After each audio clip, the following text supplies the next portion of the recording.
Oi, então, hoje eu vim aqui ler um artigo nomeado Introdução, Crítica ao Socialismo Chinês.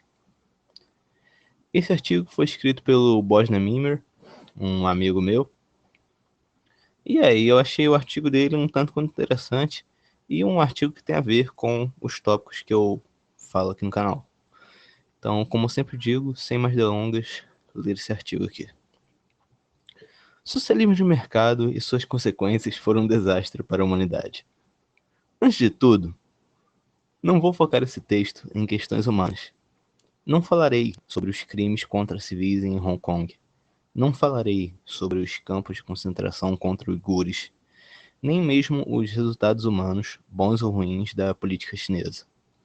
Talvez no futuro farei tal pesquisa, mas, enquanto isso, vamos falar somente sobre o método de produção adotado pelo Partido Comunista Chinês, o famoso socialismo de mercado. Sua essência, resultados e conexão com a literatura marxiana e marxista. China, capitalista ou não? A China realmente se movimentou para um processo essencialmente capitalista nos seus meios de produção? Sim, sem sombra de dúvidas, as estruturas e representações do capitalismo tomaram conta do Estado chinês. Talvez não no sentido jurídico, mas no seu cerne e essência. A China se transformou em um país capitalista. O que os defensores da China apontam como exemplo de não burguesização da China é a falta jurídica de um conceito como propriedade privada dentro do sistema chinês. Mas isso pouco representa a verdadeira situação em que o Estado chinês está. Tem uma clara distinção entre a lei e a legislação nesse caso. Vai até além. Tem uma clara discrepância entre a legislatura chinesa e as relações dentro dos próprios meios de produção da China. Citando a relação entre a propriedade privada e a literatura marxista, podemos citar um parágrafo escrito pelo próprio Marx em O Capital, página 616.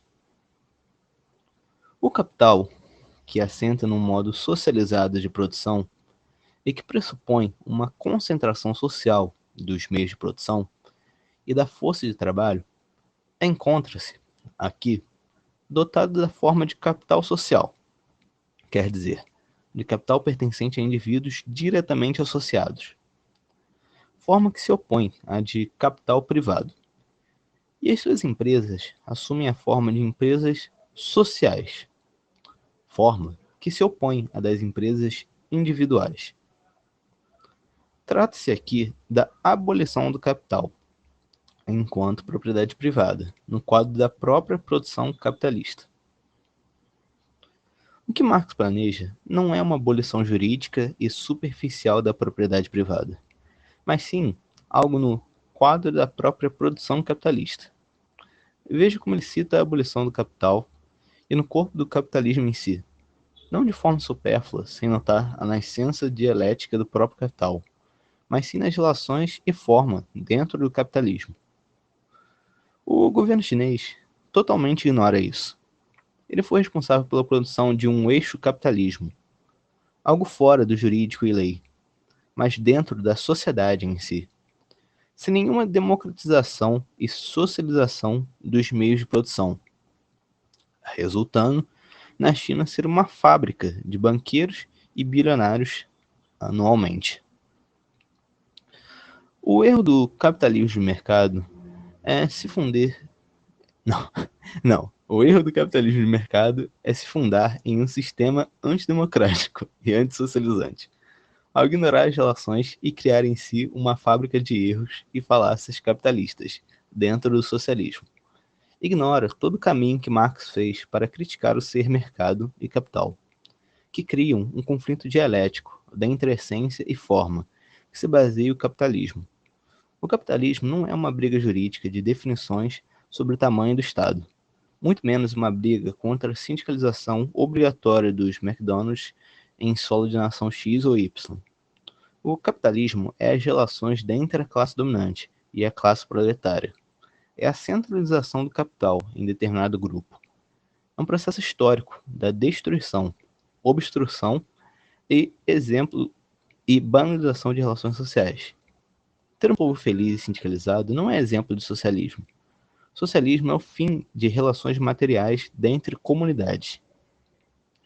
Estatização e conglomerados. Exemplo de socialismo?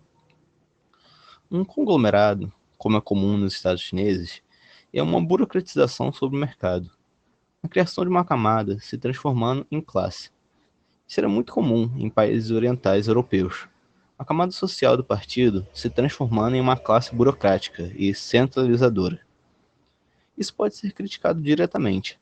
Pouco importa quem domina. Tais conglomerados também eram comuns, não da mesma forma, claro, em países capitalistas. Podemos citar o conglomerado gigantesco norte-americano 3M, que recebe geralmente tax reliefs e milhões de dólares financiados com dinheiro de cidadãos normais dos Estados Unidos. Nada disso querendo dizer que os Estados Unidos está nem mesmo perto do tão querido socialismo. Somente demonstra como Borges cita em seu texto o programa imediato da Revolução. Mais tarde, em alguns países, muitas das políticas daquela época, consideradas ser da ditadura do proletariado, foram implementadas pela própria burguesia. Por exemplo, educação política gratuita, educação pública gratuita, um banco nacional, etc. Uma centralização da indústria, estatista ou não é exemplo de socialismo. De outra forma, é um processo dentro do próprio capital, e sua natureza monopolista e antissocializadora. Socialismo é o controle democrático dos trabalhadores sobre seus meios de vida. Nem mesmo um planejamento planificado é exemplo de socialismo. De outra forma, ele é uma própria representação do capital. O planejamento planificado pode tanto trazer o socialismo, como no projeto leninista, ou reverter de volta ao capitalismo, como aconteceu naturalmente com o domínio da camada burocrática dentro dos países do leste europeu. A progressão e ascensão da burocracia, a divisão de setores da economia, o uso de comércio e uma adesão ao socialismo de mercado foi o que selou a vida de todas as repúblicas socialistas projetadas por Stalin, tanto durante sua vida como após sua morte. Remoção da pobreza e socialismo?